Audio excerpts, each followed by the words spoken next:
Welcome to the Mayor's Ambassador Forum with today's focus on Connecting Gilbert Globally. I'm Mayor John Lewis, and after we finish the welcome and introductions, I will be passing the baton to our Town Manager, Patrick Banger, who will pass the baton to our Economic Development Director, Dan Henderson. They will give Gilbert updates, and then we'll get right into the meat of this Gilbert Connect Globally program. We have 5 different agenda items that you'll see, and at each point, you'll have me come up and give a short segue to get you ready for that. I'll put this on the board as we do some more introductions. This gives you our website that has specific information about economic development activity in Gilbert. And then for the tweets that'll be going on, there's a way to get connected and to see what's happening. As far as introductions, we have representing today from Senator Flake's office, Buchanan Davis. Buchanan, if you could stand. Representing Congressman Salmon's office, John McCatton. We have representing the Gilbert Town Council, a few council members that are still out there, but Councilmember Jared Taylor, if you could stand. And Victor might still be out there, Councilmember Victor Peterson, and the others are still out there. Vice Mayor Eddie Cook today is at the 2nd Binational Economic Development Forum in Nogales, Mexico, and he's excused because he is doing what we're talking about, and so he's off doing some great things. I also wanted to have an individual stand that some of you are still getting to know, Dr. Jim Rice. Dr. Rice, could you stand? This is our superintendent of the Gilbert Public Schools, and it's a short-term assignment, but he brings 37 years of experience and one of the most qualified education leaders in the entire valley to be here in Gilbert with us. So Dr. Rice, welcome. We continue. For those who have been here before, this is the reminder of what an Ambassador Forum is all about in Gilbert. It's to inform, keep the ambassadors posted on what's happening, connect you so you have a chance to talk to each other, and then as you're out and about as Gilbert ambassadors, you're ready to encourage and, with empowerment, talk about Gilbert. You know that little elevator speech, whether it's the 30-second or a minute, this helps you get that update and be ready to go. With that, I don't know if we call this baton, Patrick, but please welcome Town Manager Patrick Banger. Gilbert updates.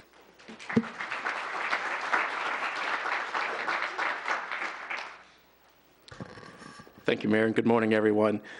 When I was sitting there, I was just asking Councilmember Taylor, I said I was looking for Amber. I didn't get a chance to talk to her when I got here this morning. I was so busy visiting with all of you, I didn't know where I was in the lineup. So with your introduction, Mayor, I know exactly where I'm at. I want to take just a couple quick minutes to talk about what's going on in our organization and where our focus is, and to report out to you on some statistics we're very proud of. And I always like to take the opportunity to remind everyone of the community that you live in or the community that your business is located in. Gilbert, Arizona, as of June of this year, we will have roughly 231,000 citizens living in our community. That places us as the 89th largest city in America out of over 18,000 cities, towns, and villages. So we are a major American city or town by any definition or any standard. To give you some idea of comparables, the community I came from, or the region I came from in St. Louis, Missouri, which I think is widely recognized as a major American city, is 66 square miles. Gilbert, Arizona is 73 square miles. So by sheer size, we are larger than the city of St. Louis. By population, St. Louis is right around 308,000 people. When we top out, we're going to be right around 330,000 people, plus or minus, depending on decisions that are made by our governing body. So we're a major American community. That'll place us probably somewhere in the high 50s, low 60s at build out. So we are a major community. We have incredible resources within our community. We're glad to see so many of you here today. And I'll spend just a couple minutes talking about your organization, the services we deliver, and where our focus is, and the things that you can be proud of. We have got a great group of people here representing you. We have over 1,200 employees currently.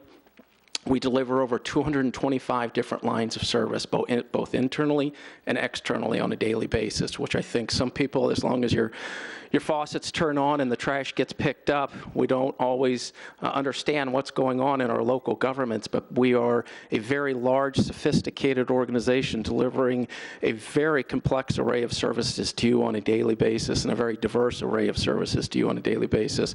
And I'm very proud to serve with our executive team and with all of our employees who help make this happen. So with that, just a couple quick stats. You'll see the title of this slide, Gilbert's High Performing Government. We're very focused on the things that we need to do as an organization to put the types of systems in place that are going to produce the highest quality outcomes for you in the most consistent manner possible while always watching the bottom line. So the city of Tempe does an annual cost of service study for the major communities within the greater Phoenix region that includes all of our peers, and they take those core services and they look at what the bottom line cost is to the residents, and they average that together to let you know where things fall in the region. And Gilbert has long been a community of conservative values and conservative, efficient municipal services. We've always been one of the lowest ranked cities. We're currently the lowest ranked city. In 2012, the average cost of service for a Gilbert resident was $1,433. In 2013, that dropped to $1,353. And again, we haven't had any tax increases, any rate increases in years in Gilbert, and we're continuing to focus as an organization to find ways to continue to deliver those services to you in the most efficient manner possible. That equates to a 6% decrease. For FTEs, and an FTE is a full-time employee, it's a measurement we track. It's a good indicator to let us know how we stack up against our peers. I always say that with the caveat to this is every community is structured differently, every community has different needs, and Scottsdale with a heavily tourism-based economy is going to be much different than Gilbert. And so our FTE counts, our manpower is going to be structured accordingly. So it doesn't tell the whole picture, but it does give you a good indication of where we're at and how efficient we are. In 2012, we had 5.7 employees per 1,000 residents. In 2013, we have it's actually about 5.44 employees per 1,000 residents. So again, we're keeping a laser-like focus on efficiency. Now, I will say that we will always bring forward and request the necessary manpower or womanpower to deliver the services that you want and you need so that your business can thrive and that you can have all the services that you desire in your home. So we will always bring forward that request. Some years it'll be more, some years it'll be less, but we do track it, and we are very proud of the services we deliver to you in a very efficient manner. And I don't know, I won't throw out too many stats. I have a feeling the mayor has some stat slides for you in regards to the national rankings we continue to receive in just about every category, it feels like some days. But we have a lot to be proud of, and that's not all because of our organization, that's because of what you do as well. Another thing we're very proud of is the Spark App League, and when I got here, and it'll be 3 years ago in August, I still really feel like the new kid on the block on most days. It feels like 3 weeks, and then other days, some weeks, it feels like 30 years, and if you know our mayor, he goes 80 hours a week, 90 miles an hour, so he wears us all out. But when I got here, we talked about open government and transparency and communication initiatives. And we launched something called our Digital Government Initiative. And we found a phenomenal director to head that up for us, and Dana Birchman. And she is a local, homegrown Gilbert girl, went to Gilbert High. I just met her principal today. She has done amazing things for us. After leaving college, Dana went to New York and spent time with MTV producing documentaries for them. Actually, I believe Dana's out there somewhere, won an Emmy. Was it an Emmy, Dana? I'm right here. It was an Emmy. Won an Emmy for a documentary she did on autism awareness. And this month is actually Autism Awareness Month, and we're going to have a proclamation on April 17th for an amazing person who lives in our community, Sam Irving, who is an incredible artist. Him and his mom, Renata, will be here on the 17th. We're very proud of Sam as well. But getting back to Dana and our Digital Government Initiative, what it is, we collect an incredible amount of data on a daily basis. I talked about 225 different lines of service. as part of that service delivery, we collect data. And up until now, and technology has really unleashed this potential, but up until now, that data sits on our servers and it sits on our shelves, and we don't do anything with it. But that data has an incredible amount of knowledge sitting there untapped that can help us better define what we should be focused on, what we should be doing. It just needs to be harnessed, and there's an incredible amount of data, an amount of value that could be had for our residents if we found ways to harness that data. And so with the advent of technology, and especially mobile application technology and how it's changing our society and our lives and our industries, we thought of a way to harness that data, but also engage our youth and our high schools.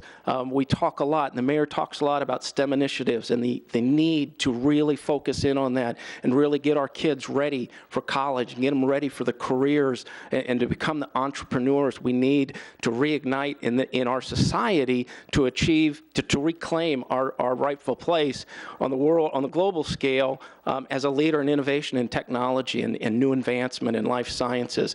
And so when we looked at this, and we looked at this data, and again, we're efficient, and with efficiency comes innovation, so we thought, you know what would be great if we took some of these data sets, and it's a little bit of work on our part to clean them up and get them packaged, but took these data sets, and then we partnered with some of our great institutions here locally, Intel and ASU, and created a competition in our high schools and get teams of students to get involved, and we'll provide them with a data set each year, and then we'll have a competition and have them create a mobile application for that. Something that would excite their interest in a growing field, that would provide value to our residents by harnessing some of that data and putting it to work, and provide value to our town government. And so we're in our second year of it. Early on, we decided this shouldn't be just a Gilbert thing. We opened it up to all schools around the region. And this year, I'm proud to say we actually have 225 students. We have a waiting list of an additional 90 students. We have, Dana, 35 teams? 35 teams. The farthest team's coming from Tucson, Arizona. We also have a category this year, an all-girls team. We have 3 all-girls teams. We have 3 all-girls teams this year. We're very focused on getting our young women involved in careers in the STEM industries, because I don't think it's often considered enough. And there is amazing intelligence and amazing talent there that is not being tapped. So we're very excited about what we're doing with Spark. We're getting a lot of local and national recognition for it. In fact, it got so big that we outgrew ASU's Polytechnic campus facility, so we'll probably be moving it to the main campus or somewhere else next year that can bring in even more students, but we're very excited about that, and you should be hearing a lot more about this through the years as we continue to focus on that and our digital government initiatives, and you can learn more about all of it on our website, because I have only just scratched the surface of what we're doing and what Dana and her team's doing. So we're very proud of them. We won an award for the Digital Government Achievement Award, honorable mention in 2013. So very, very proud of that program and where it's taking us. With that, I'm going to turn it over to Dan Henderson, the town's Economic Development Director, and he'll tell you about some things that are going on right now on that front in our community. Thank you.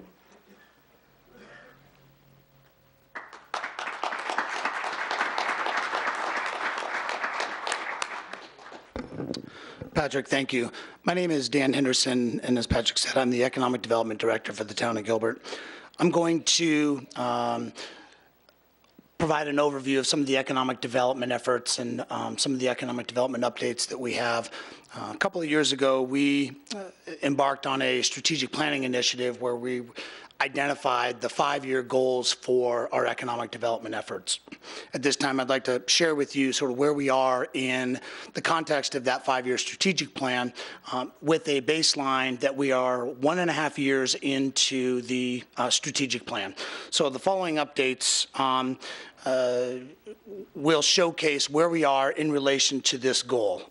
Jobs, as you know, are extremely important to not only Gilbert, but also to the Phoenix metropolitan region, to the state, to the nation, and certainly internationally. You hear time and time again the role of jobs, the needs for jobs, Gilbert has an emphasis on STEM, the science, technology, engineering, and math. And so much of our programs and our business development initiatives and our strategic planning initiatives are centered around attracting and retaining science and technology jobs.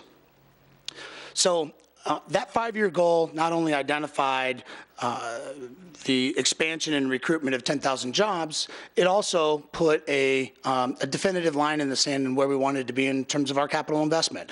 So we said at the end of 5 years, we would not only attract 10,000 jobs, but we would also bring in a little over $1 billion in capital investment, and that we would assist and locate and expand approximately 200 companies. And along that 5-year strategic plan, we would constantly be refreshing our target efforts. So that 5-year strategic plan is really heavily focused on business development and really heavily focused on science and technology and bringing in those STEM jobs.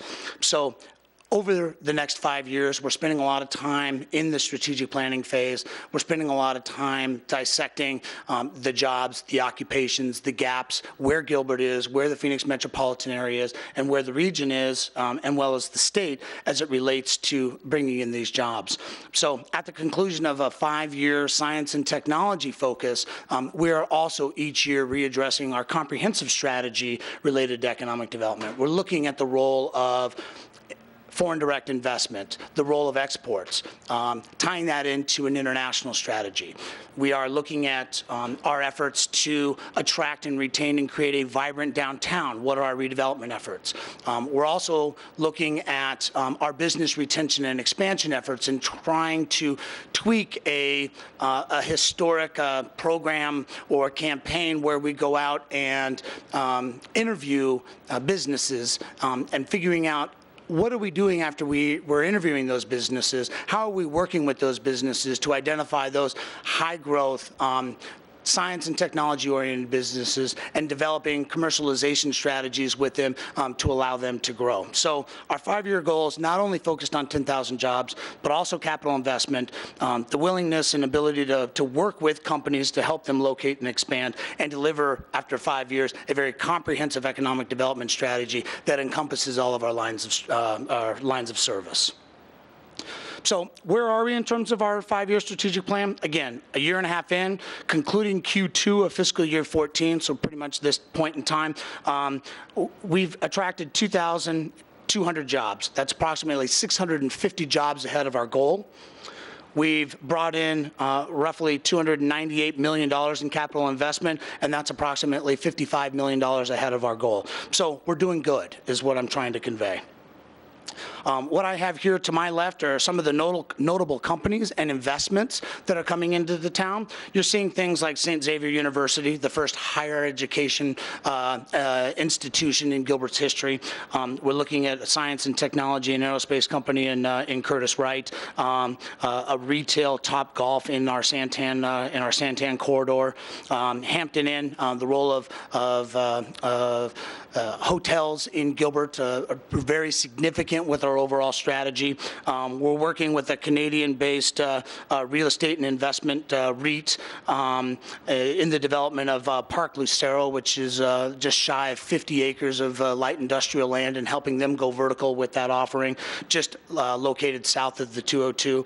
Horn Kia, we're really excited about the Great Hearts Academy expanding into Gilbert and working with an assisted care or an assisted living entity in Gilbert.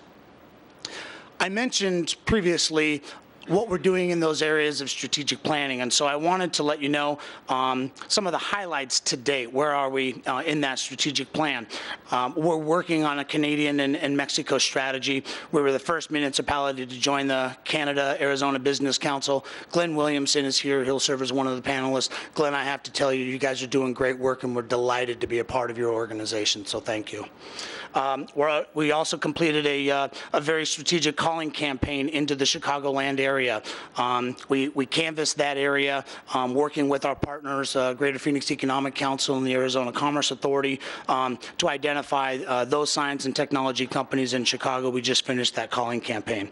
We're working with a number of our partners to develop that entrepreneurial ecosystem, and we spent a lot of time in the redevelopment and tourism areas.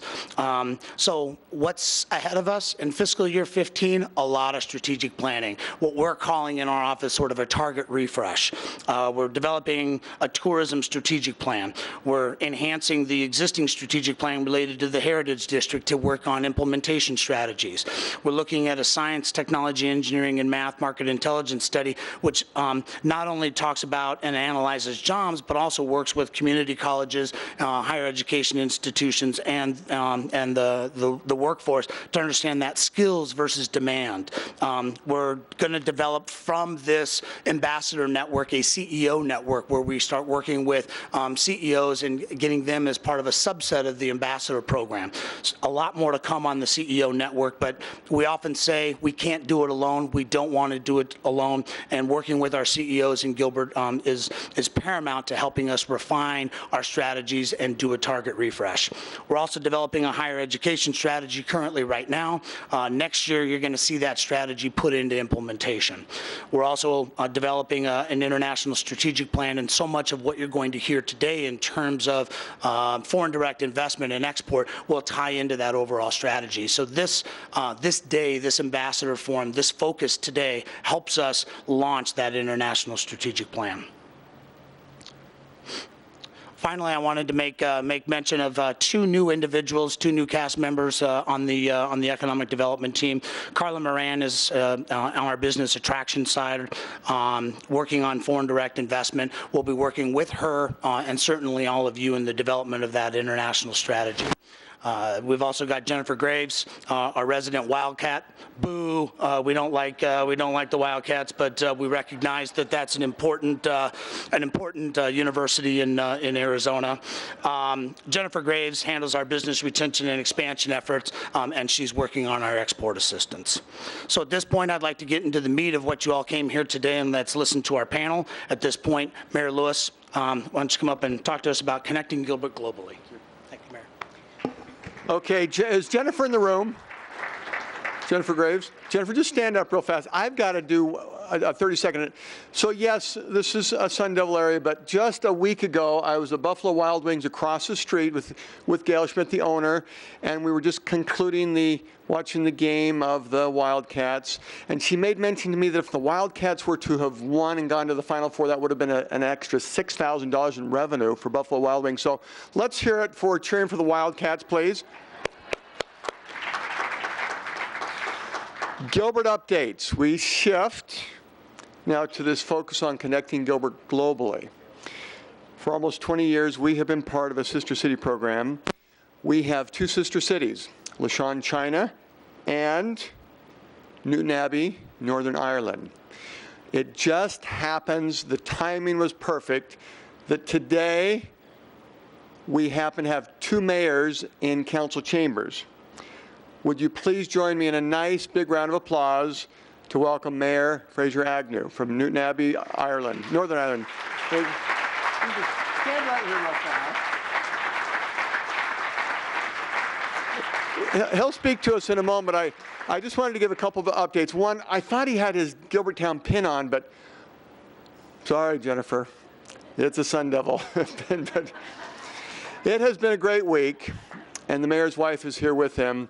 We have had lots of fun, and as an example, I guess it was 2 days ago, Tuesday, we went to the Flynn Foundation Arizona Bioscience Roadmap Luncheon. And from the beginning of the lunch till the end, we probably had about 15 individuals come up and mention to the mayor how they were connected to Ireland, either with family members or friends. And so let's just get this out of the way. Would any of you in the room that have ancestors or you have a connection to Ireland somehow, would you please stand? Mayor Agnew, that's Irish blood right in this room. Let's hear it for you.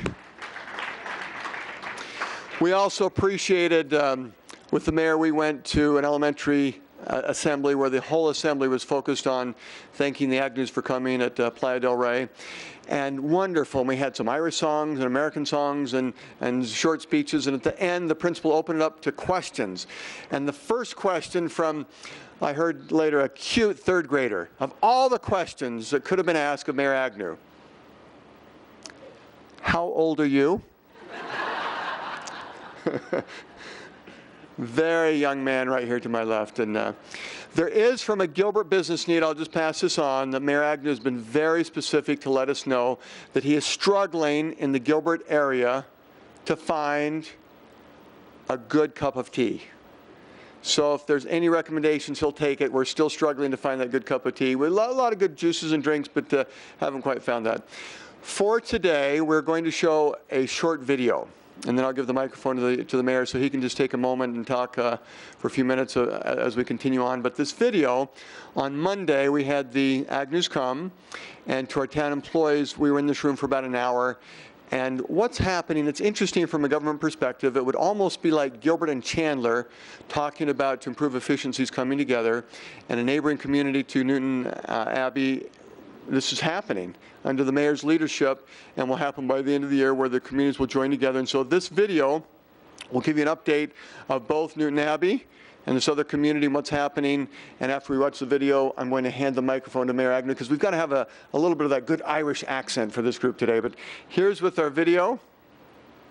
And Mayor will be seated. Whoops.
Please welcome Mayor Fraser Agnew, Newton Abbey, Northern Ireland.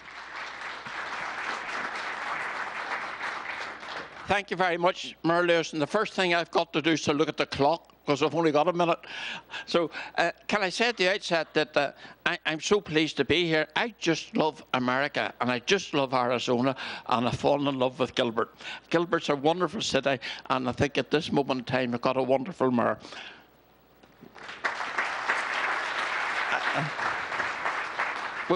We've been having a wonderful time since we arrived here as part of that Sister Cities programme. And Greg Tilk is sitting up at the back, and he's been a wonderful ambassador over the years for Gilbert. He has visited Newton Abbey on many, many occasions, and he's facilitated many visits back and forward between our two cities. Northern Ireland, where I'm from, and Newton Abbey's part of Northern Ireland, we're that little part of Ireland as part of the United Kingdom, and I make no apologies for saying that, because with my background, I've got to say I'm very proud to be a British citizen, and I'm quite happy to say that. But having said that, I've also got to say we can't deny the fact that we've had difficulties, we've had problems, and we're working our way through those at this moment in time. And this reorganising of local government that we have at the present time, reducing the number of town councils in Newton Abbey or in Northern Ireland from 25 down to 11, and you've learned a little bit about the development this morning. 11 councils, Newton Abbey is joining with Antrim. We're getting on very well together, but we're going to have something like 40 councillors representing about 130,000 people.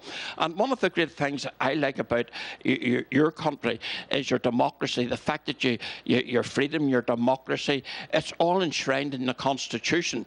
In the British Isles, we don't have a constitution as such. It's all based on acts of Parliament. So while Northern Ireland is part of the United Kingdom, an act of Parliament overnight could seat us into an Irish Republic that we don't want to go into. But that's the system of government we have. It's all enshrined through acts of Parliament. So I envy you in a way, the fact that you do have a constitution, you've got a true democracy. I love the way you do your council meetings, Mr. Mayor, the fact that you have the people coming in and asking the questions. We have enough problems, mind you, with our councillors without bringing public in. You know, we have had those problems as well. We've had all sorts of strange issues at council level with different lobby groups. We only have 20 spaces for members of the public, but they're not allowed to open their mouths. On occasions, I've had to say, someone's got up, can I say something? No, I sit down and shut up. And we had this occasion where this wee woman, she wouldn't shut up and she said, Madam, you'll have to leave, and you call the security boys and they throw her out. You know, that's an indication of the sort of democracy we have. They can lobby the councillors. They can lobby the councillors if they want to, but they can come along to council meetings. My time's gone, I think, Mr. Mayor. They can come along to council meetings and lobby the councillors if they like, but they are not allowed to speak. And in fact, we have committee meetings that we hold in committee. I'm sure you have to do that as well, Mr. Mayor, because there's things to do with staffing issues that would have to be held in committee and behind closed doors, sort those things out. And I think that happens in any society anyway. So look, I've waffled on a lot and eaten into your time here this morning. Again, I just simply want to say it's a wonderful privilege and pleasure for me to be here in Arizona. I just love the place. Yesterday I was down in the old film studios in Tucson. A lot about John Wayne. You know, John Wayne was an Ulster Scot. His original name was Marion Morrison. He came from what will now become part of our new council area out near Tombridge. So many people from my part of the world came here, settled here.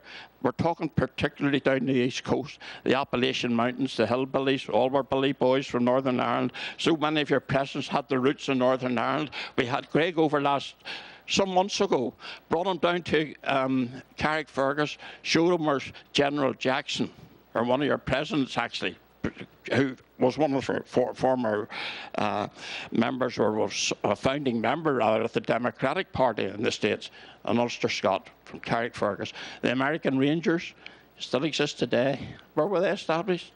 Carrickfergus, Northern Ireland, heroes they were on the D-Day landings in France. So we have a strong tradition and a strong relationship with the United States of America.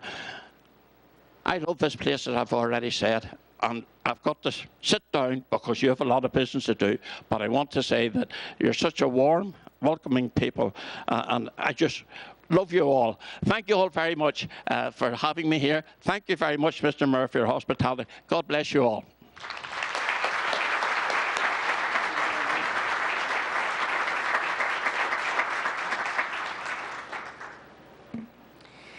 An overview of global connectivity, some of the numbers many of you are familiar with. This is a map that Facebook provided to us, and the white area is showing from a Facebook perspective global friends. Now, that's important, but we realize from a competitive standpoint, not only are we wanting Facebook global friends, but we want business friends. And so from a U.S. perspective, we've made great strides. This is a trend that's upward direction of 2.3 trillion in exports for 2013, which when you compare the number of jobs, just 5 years ago, approximately 1.1 million jobs in the United States were tied to exports, and now it's up to 11 million, an increase of 585,000%. We put that into Arizona. Arizona has, of that 2.3 trillion, 19.4 billion. A quarter of our manufacturing jobs are tied to export businesses, and there are many companies, foreign companies in Arizona that provide jobs, and that number is about 80,100. That's 4% of our private sector workforce. We look at that big picture, Arizona. Our three largest trading partners, Mexico, 7.1 billion, and Glenn, who is our president of Canada-Arizona Business Council, will, if we get that number to go up 5 times in the next few years, we're fine with that too, but 2.2 billion from a Canada perspective in Arizona. And then China is the third trading partner, 1.1 billion. And part of today is to try and get Gilbert included with that.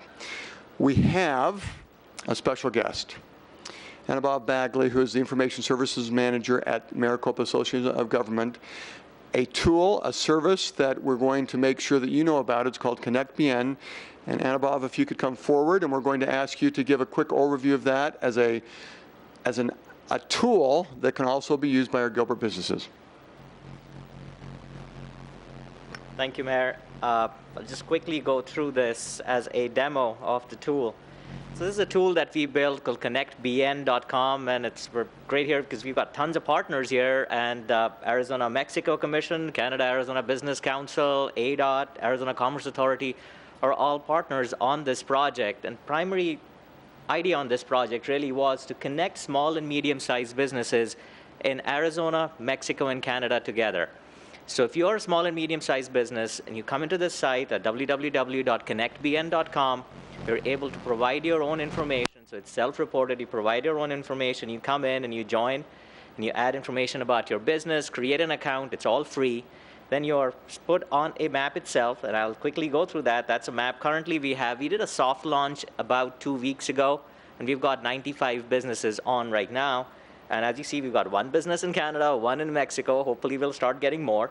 And the idea here is as you go in, you can start looking at the businesses. Right away, you get to put in your information. It geocodes. It's based on a Google API. So you're able to geocode your information. I'll zoom in and towards Gilbert and start seeing what's going on here. We don't have a whole lot of businesses, but we're adding some as we go. This number was 90 yesterday. And these categories here, businesses get to categorize themselves based on categories. These categories are about 900 some deep. So this is the business activity. Each business can have multiple places and have multiple activities. As you look in, you can start looking at, look at the profile itself. And then the final big piece in which I have a test account, and I'll show you what goes on with the final big piece, is really this piece about connecting. So you're able to send a connection request directly to the business itself and then start seeing what's going on with that business. So here is a test data set that we loaded. So this is a test site that we've got going on. Here you can start doing searches by different types of activities that are going on. You can do a different search by keywords of the business itself. So if a business has set up an account and they've put in some description, you can search by that description to connect with the business, primarily for small and medium-sized businesses to be able to connect to each other. You can do search by distance within a couple of miles of a particular location. You can see what's going on right around you. And as you zoom in, you can start getting into the details. And then when you've decided who you're looking for, you can see you can do a connection request to them, send them a request directly. That does not transmit your information. That's across to them, and they accept you or not, that's up to. So this is kind of LinkedIn, but primarily for businesses. At this stage, this is a soft launch. We've got a lot of partners who've partnered with us. We've got East Valley Partnership along with ACA and AMC and Arizona Hispanic Chamber, Arizona Small Business Association. We've got about 15 partners, East Valley Partnership, Westmark, PAG, SEGO. So this is a statewide event. The big piece around this is, the big concept really is the fact that if you are a business in Arizona, Canada, and Mexico, that's where we are facilitating this connection. Anybody else outside, anywhere else in the world, can create an account, search for businesses, do connections, but they will not be showcased here. We're really promoting our businesses in our trade region. That's the big concept behind this site. So this stage, as I said, this is a soft launch. We're looking for partnerships, how to get the word out, because the real key piece is the value of this site and the value of this tool is the number of businesses that come in, log in, create an account, and start using and connecting with this. The other piece here, along with the partnerships, et cetera, is we are working on a resource setup where we'll be, again, working with all our partners to create kind of a roadmap of doing business in Arizona, Canada, and Mexico. How do we connect? We have all these resources at ACA, at AMC, and all other regions. We have all these resources, but a one-stop road map that kind of gets you to how do you do businesses in this, and that connects to all these other sites that you can search and find out how do you make your business and grow your business. That's a quick overview of the site. Thank you, Mayor.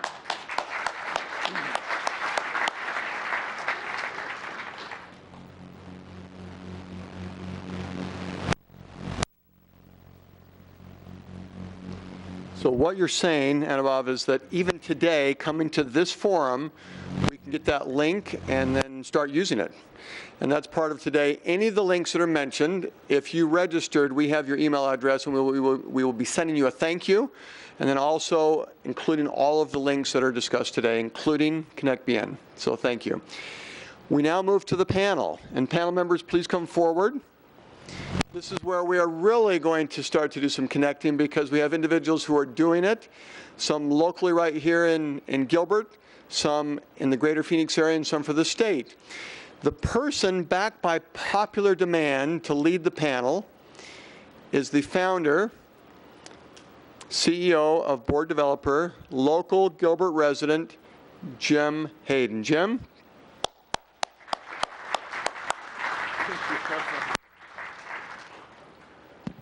Good morning. Good morning. Good morning. Okay, so we have a great panel. We're going to talk about some fun stuff today. It has to do with how we're going to be more engaged. And you could, Mayor Agnew, you could speak for like an hour, as long as you have a beer in your hand. No. Orange juice. Orange juice. Okay, well, I'll have a beer in my hand. How's that? Okay, so we have a great panel today. Thank you very much for being here. Great stories. Thank you for recognizing Gilbert as a great community. We look forward to continue relationships with you as we continue to talk about really important stuff and how we bring foreign relations better to Gilbert. So with that, we have our panel. We're going to be introducing themselves this morning, and then we'll get in right into our questions. So we'll start immediately with my right, Glenn. Glenn Williamson. I'm the CEO of the Canada-Arizona Business Council. Dennis Hoffman. I'm a longtime professor of economics at Arizona State University and director of the L. William Seidman Research Institute. Margie Emmerman. I'm Governor Brewer's policy advisor for Mexico, and I'm also the executive director of the Arizona-Mexico Commission. Wendy Jamison. I'm the CEO of Colnatech. We're a nanotechnology sensor manufacturer in Gilbert. Dr. Denise Birdwell. I am the proud superintendent of the Higley Unified School District, part of the Gilbert community. Kevin Sullivan. I'm the Senior Vice President for Business Attraction and Expansion at the Arizona Commerce Authority. First of all, to our panel, thank you very much for being here. A nice round of applause for our panel. Next, you have a little bit of a homework assignment. I'm going to give you, write down 4 numbers for me. So if you can write them down, remember them. I'd prefer for you to write them down. And they are 231, 89, 20, and then the number 1. So these are the 4 things I want you to remember as we leave here today, as we become what that great word is, as ambassadors to what Gilbert has been, what it is, and what it's going to be moving forward. So as we move forward, you heard Patrick talk about the first 2 numbers, 231. That's 231,000 people that currently reside in the town of Gilbert. That's something for us to remember as we leave here today as ambassadors, to talk about the importance of what Gilbert means in our community as a whole. And the second number that Patrick mentioned as well was 89. That's the 89th largest community in the United States. It's something that we should be very proud of as we talk about Gilbert moving forward, which I'm sure the panelists will agree. We'll get into the last 2 numbers as we continue throughout today, but those are the 4 numbers to write down: 231, 89, 20, and 1. Okay, so our first question for the panel, and any one of the panels may answer. They have all had the questions ahead of time, so they know kind of what their answers are going to be, I hope. So first question is, how do we engage or support foreign direct investments in exporting in Arizona? Anyone can answer. I'll go ahead and take that on from a state perspective. Really, from the Arizona Commerce Authority areas of focus, there's really 3 key areas that we think really impact in a positive way the international FDI as well as exporting. The first is our participation in strategic global trade shows around the world in our specifically focused sectors that benefit the state of Arizona relative to high-paying jobs and quality jobs. In the last 3 years, we've attended 14 shows around the world. Chile, we were in the UK, in Paris, in Brazil, and in Mexico, and those were really well received, and we received a significant amount of activity and leads from those. The second activity that we really think helps expose Arizona internationally is the governor's trade missions. She's been on 9 in the last 3 years and developed some really significant relationships in China, in Taiwan, and she's also in Norway and Germany, I believe, as well. The third, and I think this is really one of the most exciting programs that we have at the Arizona Commerce Authority, and it's a statewide program. It's the STEP program, the Arizona STEP program, and it really helps small to medium-sized companies get engaged in the exporting of their products. And Kevin O'Shea was here earlier. Kevin, if you're here, I'd ask you to stand up. Kevin has done, this is going to be an infomercial for Kevin, or promotional.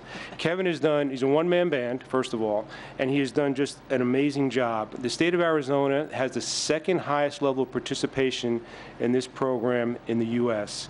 Right now, there's 235 companies enrolled. That encompasses 29 cities and localities across the state. The ROI from this program, and it's a federally funded program, it's a matching grant. The ROI in Arizona is 35 to 1 relative to $1 federal funds investment and the revenues that are associated with that. The average across the United States is 10 to 1. So Kevin, kudos to you. Specific to Gilbert, there are 11 companies in Gilbert that are taking advantage of this really exciting program. So I would emphasize that either grab Kevin or get to our website, because it really is a tremendous asset for small to medium-sized companies and can help really expand their presence outside of the United States. Well, let's put Kevin on the spot. Kevin, stand up. How'd you do it? Takes a village. Yes, we've got 237 companies. It's taken a lot of partnerships with the town of Gilbert, cities and towns throughout the state, important to note that these are companies that are not just exporting to Mexico and Canada.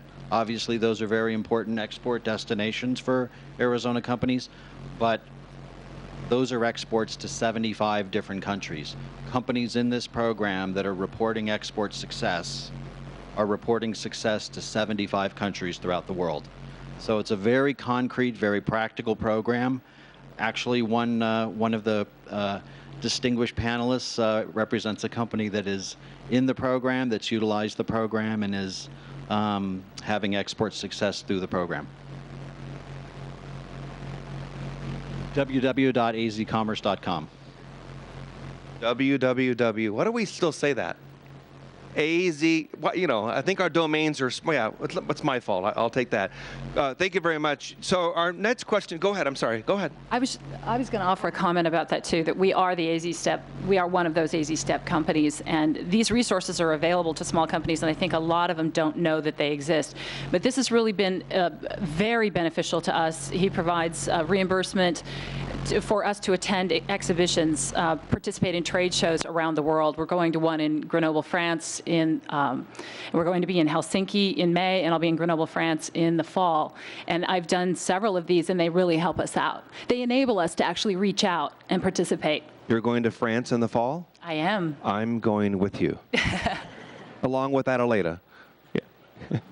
Okay, great. Any other follow-up on that question? Well, I just want to talk a little bit about, I mean, there's sort of the hands-on exporting that's done, and these certainly are very program-specific, but I think there's also the work that certainly Glenn's organization and the Arizona-Mexico Commission do that also help from another level. Mexico, for example, is a very relationship-based country, and Kevin talked a little bit about the trade missions and other things, but there's also that, you know, that ongoing relationship of the country and the protocol side of it. That's what the Arizona-Mexico Commission, the organization that I'm the executive director of, and through the policy work that's done with Mexico, that continual relationship that needs to happen.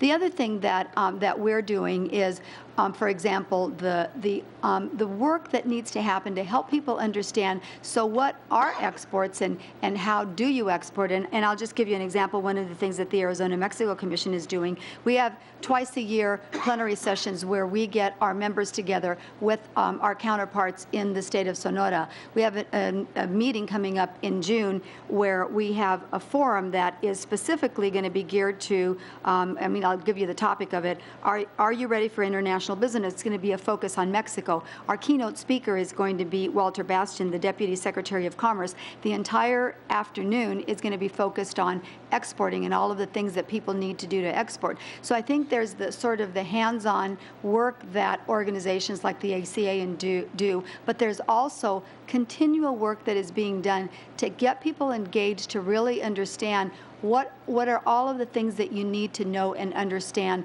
about exporting. I think that's one of the things that anybody that's interested needs to know. What is it, Glenn's organization? What is the Arizona-Mexico Commission? What are some of the other organizations doing so that you have continual access to the process? And some type of collaboration, if you will, right? Lots of collaboration. Absolutely. Glenn? If I can throw 2 cents in here and get back to the FDI side of that, from a Canadian component, over $700 billion a year goes between Canada and the United States. So this number for a country that is 1/10 the size of the U.S. is extraordinary. One of the things that we have been doing is trying to analyze why the other 49 states are getting more of that money every year, and we're not getting it here as much. And what is fascinating, and the link to Gilbert and any municipality, is that these Canadian decision makers come here. So these decision makers already have a link, and we need to reach out to them when they're here to convince them to bring their foreign direct investment to this state and to this municipality. Glenn, keep your mic on. How do we create a feeling that we are competitive? How can we as Gilbert be competitive in that world? Well, in many, many cases, certainly from the Canadian component, they are already emotionally, they've already emotionally fallen in love with the Southwest and this region. 127 nonstop direct flights a week between Canada and here is extraordinary, and that's market-driven. 300 Canadian companies here is market-driven. 1 million Canadians coming here is market-driven.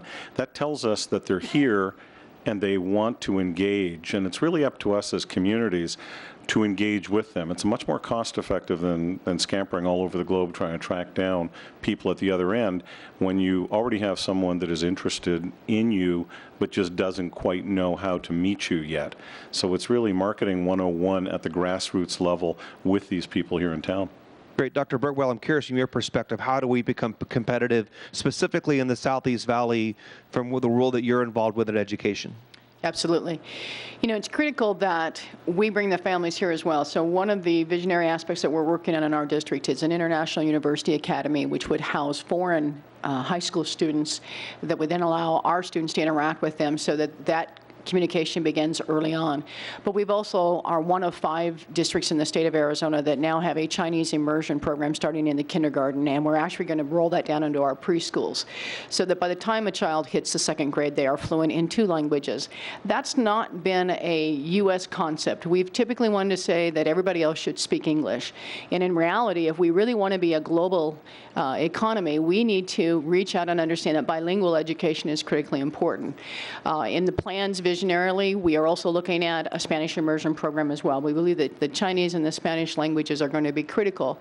So we now have a Chinese K-12 in our system, but long-term looking at that International University Academy for high school students, again, creating the opportunity for our students early on to have the global experience and to be able to connect and build relationships, because we need to be able to communicate globally at all levels. Thank you very much. Now, the next question is, and I want all the panelists to answer this question. What do you think our greatest tool is that we can use both as a state and as Gilbert to be able to attract these businesses and organizations to come to Arizona? Now, before you answer that question, I know it's a big question, but just something real simple answer you could apply to it. Here's your 3rd number to write down. So remember, your first number was 231. Second number was what? 89. Your 3rd number is 20. 20. 3/4 of 100% of the exports that come to America have less than 20 employees. So over 75% of all exports that come to America have less than 20 employees. So Gilbert, small business community, small business interest, ambassadors of the community. So keeping that in mind, how can we as an organization or we as individuals be able to affect that with what is our greatest attribute to be able to attract? Whoever wants to go first. I'll start. I'm looking at this in terms of what is the greatest exporting tool that Gilbert has, but also what we have as individuals, what's important for us as small business exporters. What Gilbert has really is feet on the ground. Exporting is really all about relationships, and building the relationships to educate the people and to reduce the appearance of risk is what's going to help us become better exporters. So having people on the ground talking to and knowing who is doing what in the city, in the town, it's a great tool to talk to people to kind of overcome their fears about exporting and learn more about how can I do this elsewhere. For an individual doing the exporting, really my greatest tool, the most important thing is this willingness to risk. Additionally, this willingness to put myself out there and take a chance. But I really have to have a solid understanding of logistics. That's my tool that really learning about all of that. I think willingness to risk is fantastic. Really good for us to keep in mind. Entrepreneurs didn't become successful without taking a risk. Absolutely. So I'm going to look at it from a state perspective in the market that I probably know the best, and it's just proximity to market. When you consider that Mexico right now is the 14th largest economy, and it's projected to grow to be the 5th largest economy globally by 2050. The fact that we are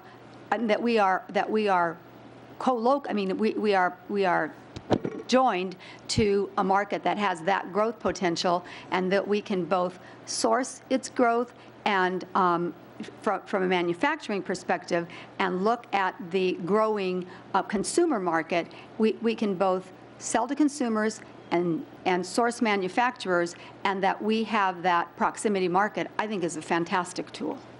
Agreed. Glenn? If I can throw this in, $1.35 trillion a year between Canada and the United States. We don't sell to each other anymore. We make things together. So companies that can get into supply chains that are part of Canadian, U.S. companies as small companies is very, very important. And you will find that you're riding a trend versus trying to do it all alone. That's profound. Thank you. Dr. Hoffman? This perspective of the perspective on small business, and if I could just add some context here, based on my experience in Arizona, and this is my 35th year at ASU. So He did say ASU. Just make sure that's clear. You might sit in this room and say, hey, look, we're Gilbert. We've grown rapidly historically. We know how to grow. We've got some business wins here in the last few years. Why trade? Why FDI? Why exports? Why this emphasis? It is clear that the way Arizona grew over most of my career here is absolute, and the way we grew historically is very, very different today. We have to be cognizant of that. We have to be aware of the fact that folks are not moving in the droves that they did during the height of the baby boom generation. We have to leverage exports. We have to leverage them with small businesses, medium businesses, big businesses. You might say to yourself, but wait a minute, I'm a small retailer. I'm a small service provider. What's important to me is to just have Gilbert grow. What I'm suggesting to you is the way Gilbert grew historically is not the way Gilbert's going to grow going forward. It's going to grow going forward if you are successful leveraging this export boom. Proximity to a lucrative market like California and being able to sell into that. Proximity to a Canada, to a Mexico, being able to sell into these contiguous economies, and integration, as Glenn said a moment ago, integration in supply chains in these areas. So you need to think about it if you're small, you're medium, or you're large. And if you think that you're out of the game because you're a service provider or a retailer, you are not. You're in the middle of the game. Indeed. Kevin? I guess the only thing I would add there is part of the integration that was articulated earlier. It's the integration, but also the innovation that we have to continue to create and stay focused on to develop differentiation within that integration. So I think, for a town like Gilbert, with the assets, the human talent that's here, and the talents at the local universities, we have to continue to push ourselves to be innovative and creative. Because you can be in the supply chain, but if you're not the best in the supply chain and you're not moving your business forward and your technology forward, you're not going to be in the supply chain very long. And Dr. Birdwell. Yeah, just to kind of round that out, when we look at the future workforce and we look at the college and career readiness aspects, we have to embrace the changes and the reforms in education and allow for that innovation and create the next workforce of critical thinkers and innovative thinkers who understand the leadership that it will take to bring not only Arizona, but the U.S. forward in the market. And that starts with a shift in our educational system. We have difficulty in letting go of the 150-year-old model. That model will not bring our children to college and career readiness. So it's continuing to educate and have the dialogue that says that the new workforce must be different than the workforce today. So innovative thinkers, Dr. Birdwell, I think to continue on just for one moment, innovative thinkers starts with education. Yes, it does. And innovative thinkers starts with the educational systems that we have here. How important for the panel is education and educational institutions going to be for effective export in the next 10 years? Oh, I think it's critical. First of all, the U.S. leads in the university level of bringing the great thinkers forward. We've always done that. We've been the lead in technology, the lead in innovation. But we must keep that edge by bringing that all the way down through a K-20 system.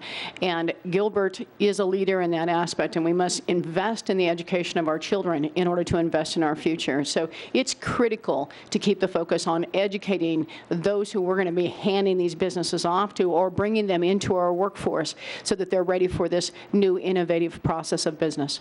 Dr. Hoffman? Well, it's probably no surprise to anybody in the room that the two folks in education are pro-education here, but here's the facts. And I heard a moment ago, what does the economic development toolkit need to look like? And we hear a lot about regulation, taxes, incentives. Firm X is coming here. Well, what incentives did they get? To be honest with you, incentives are important at that final margin, but we're not even in the conversation with Firm X. We're not in the conversation unless they believe we have a quality, skilled workforce. It's very simple economics. They're here to produce products, to deploy resources that they can hire here to produce products to make money. It's very, very simple. You cannot do that unless you have access to quality, skilled labor. And the signals that we send about our investments in education, be it K-12 or be it at the universities, access to education and our ability to train people, train them with an awareness internationally, with an awareness of critical thinking skills is absolutely critical. Now, where does regulation come in? Comes in immigration policies. I think we need to be much more thoughtful with respect to our perspective around immigration, and that's a national policy, but there's also a statewide culture. You know, and this could go into a political discussion. I'm not suggesting that we need to look differently than what we look throughout much of our history. Exemplars in this area, I would point out the state of Utah. I think they do this much better, frankly, than Arizona does. Thinking globally, investing in education at all levels, and embracing different cultures and engaging folks internationally. And it's really paid off for them in commerce. If I can add, the U.S. on the global scene, percentage of GDP to exports is horrid. It's a consumer country, and only 1 to 2% of all U.S. companies export. So if that number does start to accrete and the education system has not been put in place, it will fall flat on its face because we won't have the innovation, we won't have the manufacturing ability, and we won't have the global education to put this nation, this region, this municipality on the map globally. Wendy?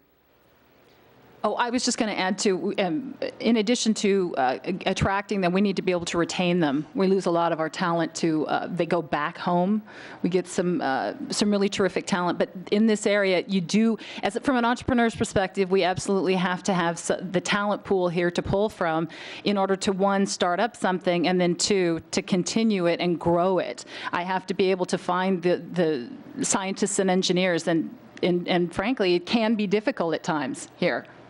Margie? This is a discussion that is critically important, and I think we're having it here, but I can tell you this discussion is being held in places, you know, everywhere.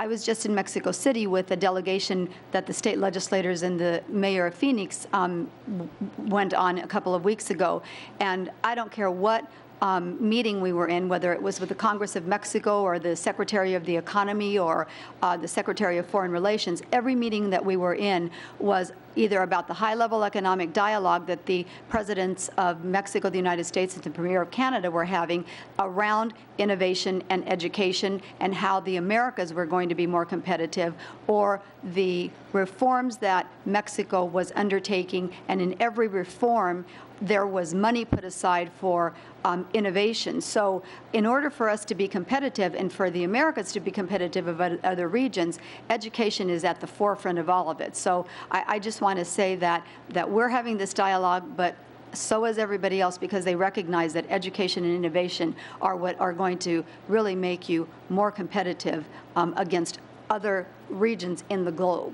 And Margie, from your perspective, it was made mention to Utah. From your perspective, how is Arizona doing in comparison to other states that are within the southwestern region? Well, we know that from a competitive perspective, we're not getting our share of the pie right now, and I think that a lot of us collectively are putting pieces of that in place to be able to do that. What I see is the Arizona Commerce Authority has definitely made great strides. A lot of folks are putting the pieces together for us to really be able to leapfrog to the place where we will be going forward. So I see, you know, if you look at, this is my fourth governor, so I've been doing this for a really long time. And if you look at where the passion, energy, and focus that people have toward international and toward global competitiveness, I have never seen people as focused and as excited and as interested in international as I do today. So I think that a lot of focused attention is being placed to get us to be able to to be where we need to be globally. Why is that? Gosh, I wish I could tell you that. I just really think. Well, no, why the swell? Why all of a sudden? Well, for a couple of reasons. I really do believe that folks have recognized that that exports are an important part of diversifying an economy, and they do recognize that Mexico and Canada are a critical piece of that. And there's just a lot more players that, like MAG and others, that are now starting to come forward and join those that have been at it for a really long time. There's just municipalities and everybody else now entering into an arena that many people have been in, but there's just now more people entering into the understanding of how exports play into the entire diversification of an economy. Wendy, something to add? Well, I was just going to say that there is a national initiative. There's a national imperative to increase exports and improve manufacturing in the United States. And when we talk about exports, I think people tend to forget that services are also included in that, and that's probably the least represented area of exports that really could grow. So I guess that was really all I wanted to add to that. Yeah, there is a great national export, and that's why Mr. Bastian is going to be coming to our event to talk about the National Export Initiative and all of the programs that are now available to complement the great work that folks in Arizona, like the Arizona Commerce Authority, have in place to really help people understand how easy it is to be able, I'm not going to say it's easy, you got to do a lot of hard work, but there's programs in place to help, like the STEP program and others. If I can just add a piece. Arizona has been this wonderful place where people have moved to. We have a great culture. We have a great climate. We have those components. But the reality is to retain those individuals, I think, is really critical. Retain that workforce still comes back to creating that quality of life. Wonderful towns like Gilbert, but also the educational system. And I know I'm beating this dead horse as an educator, but I got to tell you, if we don't, as you should, if we don't invest in our educational systems, K-20, we cannot retain the individuals, because what I hear from the workforce along with the parents is what they had where they came from is greater than what we're offering here. And although we are working very hard at trying to catch up, we have such a great disparity. Even places like Wyoming invest $14,000 in each student each year, and we are down here with barely $4,000 per child. And so you try to compete with the East Coast and what's happening with the education. So as that workforce comes here and they say, but I had this 15 years ago for my children. I had technology in the classrooms. We were already teaching the 21st century skills. If Arizona is just embracing that, we are so far behind the race. But part of it comes from the lack of investment and the resistance to change that old archaic system that is not going to get us to the future. And so we are caught, and Gilbert's caught right in the middle of it, of that struggle of being willing to create that innovative educational system to take our future workforce forward. So keep in mind this same, thank you very much. Keep in mind this K-20 push and where we are with K-20. I would like to shift slightly and talk about how we're going to attract foreign students to be able to come to Gilbert, to come to Arizona, more so than we've already done so in the past. How do we create this relationship? We have the culture, we have the community. Dr. Hoffman's pushing his button. Yeah, I know the answer. Dr. Hoffman. Well, attracting and retaining a workforce, and this may turn into a education cheerleader session back and forth here, but again, what businesses want is key talent. And I think about, foreign students, the engineering schools in this state, all three of them are loaded with graduate students that can't find a job here because they're not allowed to work here. I've heard politicians from the left and the right advance programs where we need to staple green cards to diplomas of these people getting master's degrees in engineering at our universities. We need to encourage folks to stay here. We need to develop the social international ties that we've done through, say, through some of our religious organizations, our faith-based organizations, to reach out to some of these people from foreign countries, make them feel welcome. Welcome is a key word. We have fallen into, and I would argue since December of 2007, when we passed the most draconian employer sanctions law in this entire nation, and sent the signal that we're not welcoming to a wide array of workers. And that point can be argued, and I understand that. But it sent a signal, and we have got to reverse some of that signal. We've got to be sending signals that we are welcoming, that we are investing, and the data are just terrible in that regard. The showcase statistics that everybody points on, as everybody knows, are, put us near the bottom. We talk about investing, we talk about our points of light, but we're just not delivering, and it's going to take resources. Margie said fourth governor. I started with Bruce Babbitt in terms of providing counsel on budget and revenue forecasting, so I even survived the Meekum administration. So God, you're old. I am old. I am old. I've seen it all. More importantly, you survived Hattie. Dr. Burwell, you wanted to add? Well, I'm going to go back to the fact that we have to embrace the reforming of the educational system. Arizona must raise its educational standards, and I don't want to talk Common Core because that's not what I'm saying. The educational standards for our children must be higher, and let me just give you a simple example of that. There's this weird phenomena in Arizona, and I'll use a high school example. Anybody that's raised their children here, when your child hit their senior year, they said, Mom and Dad, I don't want to go to school full day. I can do half day now. And that is an Arizona phenomena that hurts our graduates when they go to college. They need to stay in school that full year or at least be enrolled in the university system. But the pressure on the parent to say, well, no, but I need to go a half day. Our kids do not get into the engineering college at ASU because they are not enrolled in senior mathematics. When quite honestly, that means that we're not setting high enough standards in Arizona for the academic achievements of our children. They should be in more academic courses, and particularly the senior year should be full. If not at the high school, they should be at the university already. There should be those partnerships that are already created so the student is already engaged in the university before they leave the high school. And if you're going to enter our universities, particularly in the area of STEM, you must have calculus. You must be in math. Now that's hard for parents to comprehend because when they graduated, they only needed algebra. Not today. Algebra is taught in the 8th grade, and if your student is getting it in high school, it's too late. They need to have it down into the 8th grade. So that's an example of when I say raise academic standards, I'm not talking Common Core, I'm talking the need to prepare the next generation for college and career readiness. So it's raising the academic levels of our students. And it's not necessarily raising the bar, it's raising the foundation.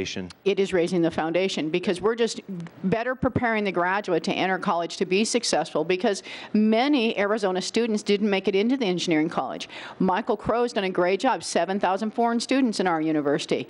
I'd like to see our universities full of Arizona graduates in those engineering and science programs. But that means supporting the raising of the standards in the K-12 system and allowing us to ask more of our students because I got to tell you, they're capable. They're capable of it. Glenn? I have kids in high school and I have MBA kids and I've got them across the board, and I agree in the long game on education. It's a lot of work. Let me point out to you on the short game from a Canadian point of view. Canadian companies are targeting Arizona. They're moving high-tech jobs here. They love this state. The education system is not an issue. The politics of the state is not an issue. These companies have made decisions, and Canada has made a decision to invest companies, people, manpower right here in the state of Arizona and here. My company alone has put $1 billion in this state in the last 2 years, and we are putting more in. So we are watching Canadian dollars pour into the state, no matter how much we beat ourselves up all day. There are very good things that go on here and good things that go on in Gilbert. In this region where you are right now, you are producing the most sophisticated satellite network in the world, called Iridium 2. Nobody else in the world is doing that anywhere. And that's coming right out of here. That is something to be extraordinarily proud of, and it's something that we need to hang our hats on, as well as deal with these other issues. Thank you very much. You know, as we wrap up and keep up with time, it's interesting to think about what we've done from this panel, the importance that the town of Gilbert's placed on this particular topic, how we as a community are going to be able to continue to grow our relationships with great friends to the east and over the pond, and our friends to the north in Canada and our friends to the south in Mexico.